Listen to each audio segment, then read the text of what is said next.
And good morning, my beautiful America. Welcome back to the All American Book Club. Ladies and gentlemen, boy, do I have a treat for you. Most of you guys know how much I love honoring and respecting and just giving, an extra dose of love to our military, active duty, our military spouses, their kids, and those who are serving in and around our country and overseas, along with our veterans, being a veteran spouse. And today we have the honor to bring over to the show for the very first time, Ed Rush. He is a decorated Marine Corps FA-18 pilot. At the height of his career, he was #1 instructor in the Marine Corps for one against one dogfighting. It was instrumental in the training development for the new F-35 Lightning. And my husband knows this. It's one of my favorite planes. I'm going to tell you guys are all very familiar with Top Gun. Well, there's a connection here as well with Ed. And finally, we do have him here for the show for his book called God Talks. To have a friendship with God, even if you made a million mistakes. And if you go over to Amazon, you can see all of his other amazing books. So please help me welcome to the show, Ed Rush. I am so glad to have you here. Thank you for being here. Eden, awesome to be here. So we're going to talk about flying. We'll talk about Top Gun. Maybe talk about the book. I'll make sure that almost all of my stories are true. So I'm ready to get rock, Oh, get that's ready to great. get I rock and love it. rolling. That's awesome. So, you know what? Let's just dive into Top Gun. I am getting ready to go to see my Blue Angels. I call them my Blue Angels. And my husband is excited to take me, not. But he loves, we just love being around those who are serving. We are close to Seymour Johnson. We're close to Fort Bragg. We're close to Cherry Point, where F-35 is housed. And your service to this nation, being that leader for as long as you were in, and that talk about the meaning of that as we are in the month of May, military appreciation, military spouse appreciation, Memorial Day. What is that? What did that mean to you? Yeah, it's awesome. Thank you for asking that question. By the way, people who say thank you for your service, which is what you Oh, said, yeah. I always respond and just say thank you for the gas because fundamentally you paid for all of my training. I know I Uh, did. I So, know. and that's expensive. When I was flying Hornets around, typically we'd have two drop tanks. That's 14,000 pounds of gas. Put it to do the loose math. That's about 2,000 gallons of GAP5, which is expensive, highly refined fuel. It's not a cheap flight. You know what I'm saying? So, No. anyway, thank you for the gas. I appreciate Oh, everything. my pleasure. My And pleasure. you're on your way to an air show. So I've flown in air shows and I've watched a lot of air shows, right? So if you're a pilot, you like watching air shows. It's kind of a fun thing to do. And after I was a pilot, Miramar Air Show is one of the best air shows in the world. And I used to take my kids there, but then I ended up having this little club of guys who wanted to be fighter pilots. So I used to take a little club there. And I will just tell you, so full disclosure, having flown in an air show and watched a lot of air shows, the best seat in an air show is watching the air show. When you're in an F-18, flying in an air show, Mhm. it's actually not that interesting. You fly by, there's a bunch of people. You fly by again, there's a bunch of people. You're kind of like, it's like whatever. There's a bunch of people. But when you're watching the air show, you're like, dang, dude, that's crazy. I didn't Yeah. know I did that. So you got the best seats in the house at the air show. So it's gonna be awesome. Oh yeah. No, we Cherry Point had the Blue Angels last year. So we went and I covered it for the radio show. And this year they're not coming to the area, so we're going down to Beaufort. But having been before I even met my husband, having been around my friends at Annapolis, they introduced me to the Blue Angels and just that spirit. But I was raised in a home of patriotism of God and family as well. And I wanted to find out from you what inspired you to join the service, what led you on that career path, and where does God factor into all of that for you? Yeah, good, great. So here's the thing. I always wanted to be a pilot. My grandfather took me flying in a Cessna Double Eagle when I was 11 years old. He was a commercial pilot. He was working on his plane that day. He's like, "Hey, you want to go flying?" It's kind of like an old John Wayne mixed with Chuck Yeager guy with a toothpick always out of his mouth. And as we got onto the runway, he looked over at me and he said, "Well, the ship is yours." And I was like, "What does that mean?" And he said, "Just take the controls. I'll push the throttles for it, and you can let it take off." Mm. Now, little did I know at the time that most airplanes pretty much take themselves off. Like when you get Yeah. enough airspeed, the airplane just goes, we should go flying now. But sure enough, man, we got about 120 miles an hour down the runway, or about 120 knots, really. And I just gently pulled the controls back, looked outside of the window, and I was flying an airplane for the first time. And to say that I was hooked is an understatement. Now, what happened after that is this movie called Top Gun came out. I was about 16 years old. I was still in high 19 school. And 1986. I remember when I was when the well, man, I guess it was 86, so I was barely out of grade school. And I remember when that movie came out, I Yeah. thought to myself, man, I mean, I always wanted to be a fighter pilot, but now everyone knows about this. There's no way I'll ever get to it now because everybody, everybody wanted to be a fighter pilot after Top Gun came out. And whatever confidence level I had at the time, I didn't have enough to be like, you could do this. Nonetheless, I was walking through the cafeteria when I was a junior in college. There was this guy standing there with the goofiest uniform I'd ever seen, khaki shirt, blue pants, red stripe. Who dresses like this? It's all folded. You know, how the shirts are all folded perfectly. You know, where did you get those creases, dude? Iron that out.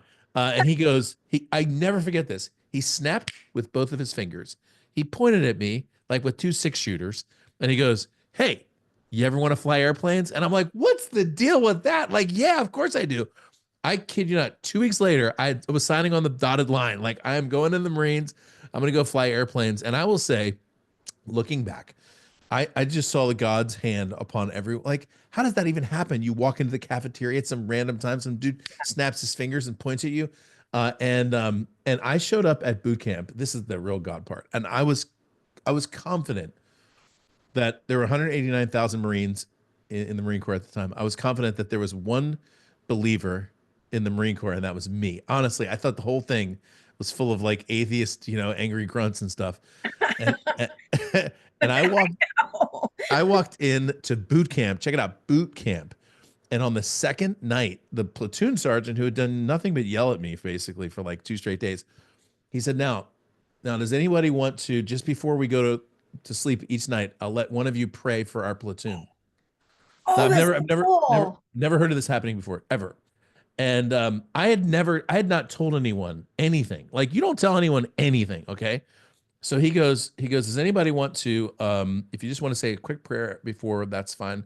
We can just have one of the candidates, that's what we were called at the time. One of the candidates can say a prayer. And he said, if anyone wants to do that, just let me know. And you're not supposed to volunteer for anything, Eden, when you're at boot camp. You keep your mouth shut. And I was intent on keeping my mouth shut. And I kid you not, 33 young candidates in that room. He said, does anybody want to pray for our platoon each night? And somebody out of somewhere said, Rush will do it. I honestly, I don't know who said that. I don't even know if it was a person. Out of nowhere, someone said, Rush will do it. And he goes, fine, Kenneth Rush, why don't you just pray for our platoon? And I'm like, no way. So every single night for 10 straight weeks when I was in the Marines, I had the opportunity to pray. How crazy is this? In boot camp, right? So that's when I knew God had his hand on my career. Oh my gosh, I love that. No, that's just amazing.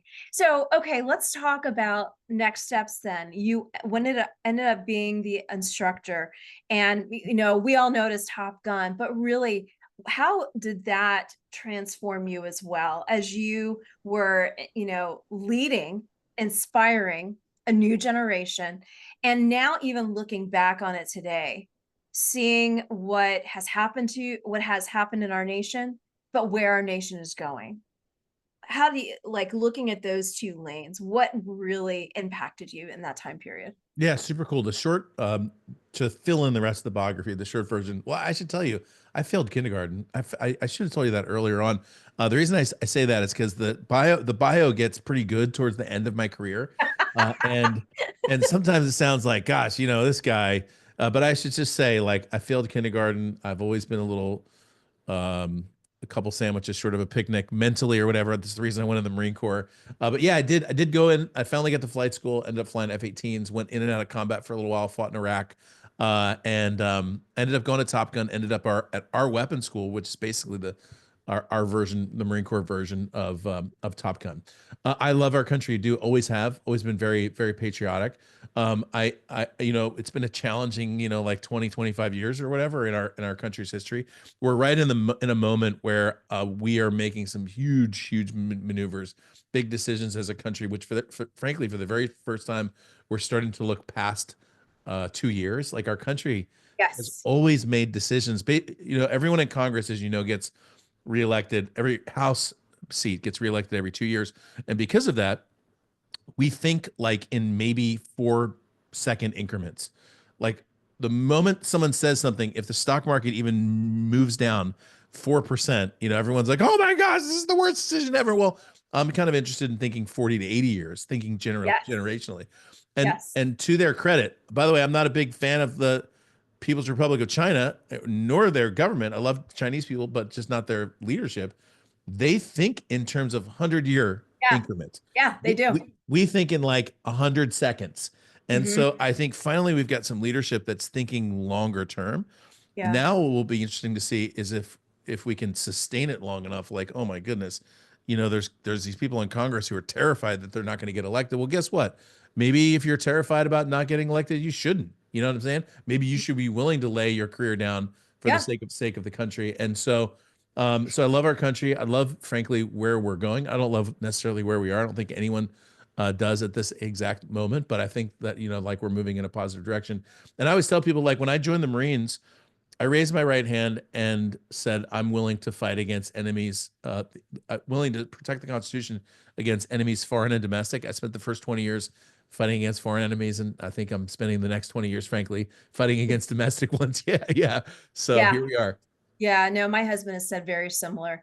So I want to bring in your book. Hold up your book for me. Uh, Yeah. let's talk about that. God Talks. So this just came out, and I really want to zero in on. I see all your other books behind you. I see The Miracle and a couple others that are on Amazon for everybody to go pick up your book. But let's talk about the focus of God Talks. Let's talk about your mission and really what God has been doing in your life since Marine Corps, since flying, since getting out, and just really, I can see the people that are really drawn to you and you're transforming lives because of your faith. Yeah. So I mean, the mission of God Talks is really simple. I came from a faith background where I did not believe that God spoke. I was taught that God basically stopped speaking around 70 AD. I kind of believe that. I grew up in a tradition that believed very firmly in the Trinity. The Father, the Son, and the Holy Bible. There was no sort of spirit moving at Yeah. all Yeah. in that world. And then about 11 years ago, I had a fundamental crisis in my life. I was as dead as a doornail. If you like I go, I walk through the Hallmark store. Sometimes you see this is a whole section of cards called the blank inside cards. You open up Mhm. the card, there's nothing in there. I described myself back then about 11, 13 years ago as a blank inside card. I had a great wife, I still do, amazing family, frankly, an amazing calling and career. I was dead inside. I don't know what it was. I don't know what the problem was. I was discouraged and depressed. I felt aimless. I didn't even know what I necessarily wanted to do with my life. And it was in that moment that I like literally dragged myself to this counselor's office. I didn't do counseling before that. I'm not like really big into like sharing my feelings, as you might imagine. Marines generally aren't. Neither is Army. Neither is Army. But I had this friend who was like, "Hey, you should go visit this person," and I'm like, "Well, fine. This may as well happen." Like it's just like what other bad news can I hear? And I didn't know if I could even trust people like this. I didn't have a high view for this space, frankly, at the time. And I chose exactly the right person because I sat down with this guy. It was two of us in a room. I was on this folding chair, like with my legs crossed, with this cup of day old coffee in a styrofoam cup. This tiny little room. It was me and the counselor and like his assistant who was there taking notes. And he just said, Ed, I want you to ask God a question. And I want you to ask him, what lies am I believing about me? And I Mm, was like, ask God a question. What are you talking about? Ask God a question. First of all, I was sure that God wasn't going to answer my question. And the second thing is that I was sure if he did answer it, like I was positive he wasn't going to answer the question, but I thought if he did answer it, the first thing he would tell me is, Ed, I'm so disappointed in you. You had so much potential. You could have done so much, but and then he would have listed all of my faults and my failures. And so I was very uncomfortable with that question. I didn't want to be there in the first place. And I'm sitting in this room with these two guys, and I'm like, I've only been here for 4 minutes, and now I want out. And I paid for an hour, but I was trying to figure out a way to get out of it. It's hard, by the way, when you're in that situation because you want to be nice. But I knew there was like a bar down the street that had the UFC on, and I was thinking I could probably just go down there, and it would be a really good night. But I stayed. I stayed not because I wanted to, not because I thought God was going to speak, but I stayed because I was frankly too embarrassed to leave, and I wanted the counselor to think, you know, he was he was doing well. I wanted him to feel like he was successful, you know. Yeah. And so I said, okay, I'll ask this question. And so I just said, God, what lies do I believe about me? And I was planning on faking an answer. I was planning on being like, God's saying he loves me. You know, I was going to make something up. And little did I know make believe was not on the menu that particular day, because the moment I asked the question, God said to me very clearly, you believe you're alone. And then I did something which I don't like to admit. I literally cried in front of two grown men. The moment that God spoke, I was like, "Oh my gosh, he's exactly right." And then I tell the story in the book. I don't have time to go into this whole all the details of the story, but I was immediately transformed in my mind, transported back to when I was 6 years old. I was observing myself during my parents' divorce. My parents were having this divorce level argument. I was in the back seat of the car. My mom was in the front seat. My dad was on the curb. And my parents were arguing over who was going to pay for my second attempt at kindergarten. And in the midst of that, my mom got upset. She started driving away. And as she was driving away, she took my kindergarten application and threw it out the window. And as it flew out the window, I remember all the papers sort of blooming into the air. I was in the back seat. I yelled, "Stop." I jumped out of the car and I started picking up the papers. And right there, as I'm watching the scene of my life, I hear myself say to myself, "Well, I guess you're alone now." And in that moment, I look forward. Now, in this counseling room, I'm in my late 30s. I looked at basically like 32 years of life, and I realized that was a software program that I installed at age 6. I Am Alone was literally like a program that went into my subconscious mind and just kept spitting out answers. I don't have time to talk about the way the mind works. The bottom line is the subconscious just believed that, and it started producing those results in my life. And so when I said that I'm alone, it literally set the trajectory for my relationships, for my business, for my team members, for my business success, for my ability to communicate, all those things. And so when I come back to the room, the counselor goes, "Now I want you to ask God the second question. I want you to ask God what's true." And suffice it to say, I'm ready for this next question because I'm like, dang, dude, something legit just happened there. Yeah. Nonetheless, God speaks into my life, speaks literally the opposite. And this process that I actually learned just sort of in an experimental conversation with God, I started using my life for everything. I started using it for business, for relationships, for business deals, for money, for confidence, for strategy. I literally started having these conversations with God about everything. And then after doing it for about 5 or 6 years, I started to experiment with my friends. And I'm like, "Hey, I want you to try this stuff." And I did it with my friends. I did it with my family members. I did it with people that I didn't know. I would do it at my business events. I didn't do spiritual events at the time. I did these business events. And I would literally have atheists, agnostics, Hindus, Buddhists, Muslims, everybody from all walks of life who were hearing from God significantly, and it was changing their life. And I'm like, man, now I know that I'm absolutely onto something. And so, yeah, 2 years ago, I wrote God Talks. Essentially, it's a primer on how to have a conversation with God, no matter who you are. I've done this literally. I've had atheists whose lives were transformed in about 23 minutes in a simple conversation with God. And I always tell people, if I can teach an atheist to hear clearly from God, I can teach you too, you know? That is such a powerful story because I sit here and think about the atheists that would attend my church in New York. They would stand up in forums with Tim Keller at Redeemer Press and say, "I don't know how I got here, but I'm here listening. I used to believe, I don't believe anymore. Help me understand." And then I sit here and think about my dear friend Cheryl, who was an atheist, and in her 30s, during the time she served in the army, God got a hold of her. Hmm. It's amazing to see how the Holy Spirit, like you said, people forget about that aspect, is moving in so many different directions and is transforming lives. I love it. I'm just in awe of this amazing book. So, okay, let me ask you this. Bringing your career and what you're doing now in this book together, do you still have those you served with? Oh, once a Marine, always a Marine.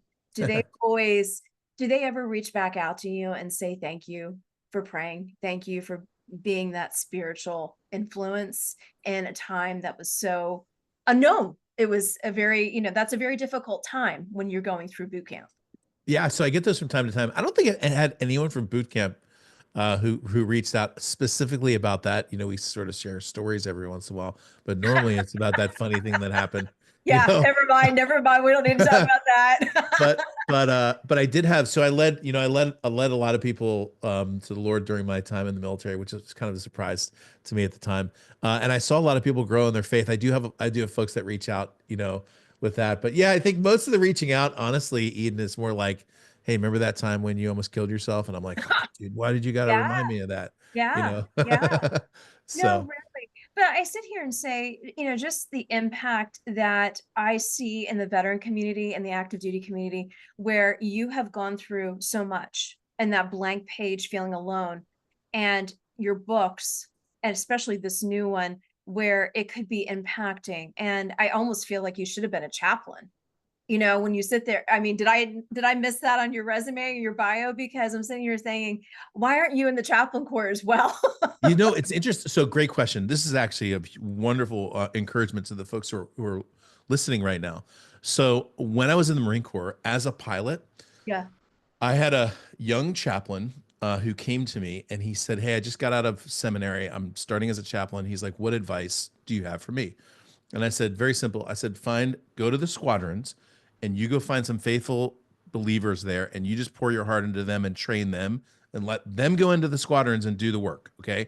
I said, look, no offense, but when you're in a fighter squadron and the chaplain walks in, everybody's like on their best behavior. You know what I'm saying? Right. Like I was just in the middle of telling this dirty story.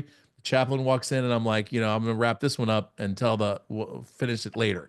And you have this, it's not just guys. It's not just a guy club because Yeah. like I was in Yeah. the first Marine fighter squadron that had a female fighter pilot and female backseater. Okay.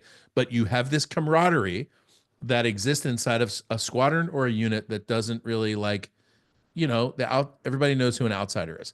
So as a chaplain, you have actually very limited ability to affect what happens inside that squadron unless you're willing to train and mentor one of those leaders inside of the squadron and they can go in and do the work. So Ephesians 4:11 says, and he's given us apostles, prophets, pastors, evangelists, and teachers for the equipping of the saints for the work of the ministry. That's why I would tell people when I speak, especially to believers, I'm like, did you know that the job of your pastor is not ministry? We get this idea that ministry is like the job of the pastor. I'm like, first of all, we have no idea what the word ministry is anymore.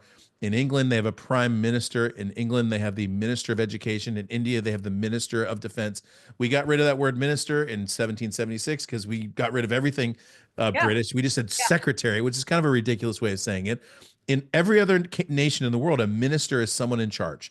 Here, a minister is someone who plays the guitar on Sunday, Yeah. 3 fast songs, 3 slow songs, pitch it to the other minister. And we go, and we can't Yeah. figure out why we have no effect. And so I always tell people, like, first of all, you're the most influential person you are in your unit, whatever that is, your journalism group or your school or your military group or whatever it is, or your business. Like in my ministry, I don't call it a ministry, but like I stand up on stage and teach business owners. I teach business owners how to make more money and have a bigger impact and take more time off. In the context of that, I teach them how to hear the voice of God. Because of that, because I teach them real things, I get atheists and Hindus and Buddhists and Muslims and Christians and everybody come to my event because they're there to learn this certain thing. And I have this wonderful ability to minister to people, really, really minister to people through love in a way that's totally transformative. And those folks would never go to church. And so as you're listening to this show, I would just encourage you to know, like, first of all, if you're not a pastor or a teacher or an evangelist, you probably weren't called to that. So maybe don't go do that. Second, some of you who are like, you know what? I'm actually think I should go be a consultant. Yeah, maybe you will actually be more effective outside of that role. And that's, by the way, the reason God didn't call me to be a chaplain, because you actually, like I said, you actually have less of ability to affect people as a pastor, evangelist, teacher, prophet, apostle, or whatever the 5 categories were, than you do the person who's literally knee to knee in the middle of the Zoom meeting trying to figure out like where the next deal is going to come through. So Yeah. Yeah. No, well said. Well, we are out of time, Mr. Ed Rush. So what I would love to say is, where can people get connected with you? List your website. I want to send them to go get all of your books on Amazon. And I'd like to have you come back in the fall. We can talk even more on national security, and then also the God business and how to take a break, because I know I need to hear that one. So where can people get involved with you? Awesome. Thank you for asking. By the way, the answer for you is always yes. So I for sure will come back in the fall. Thank you. Super easy website to remember. It just so happens to be my name. It's edrush.com, edrush.com. When you go there, you'll see the link to the book on Amazon. You'll see where you can get God Talks. The place to buy this, by the way, is on Amazon. It's on Audible, Kindle, hardcover, paperback. It's the greatest book ever written. I'm biased, but that doesn't mean I'm not right. I'm just kidding. Prove me wrong. I don't know. Enjoy it. It's fun. It's fun and fast. And yeah, jump in there, find out more about the events. I'd love to see you and get to know you a little bit more deeply, especially if you're in the business space. If you consider yourself an entrepreneur, you will find a new home in our community because we have entrepreneurs there who are very vibrantly trying to change the world with some of the biggest software pieces, some of the biggest businesses in the world, but also really desiring to change the world in a good way through a conversation with God. So yeah, Eden, thank you for having me on the show. I'd love to be back. Absolutely. Well, for all those who are tuning in, stay tuned for our next segment. We'll be right back. And I guess I have to say, go Navy, beat Army, and don't tell my husband. Don't tell my husband.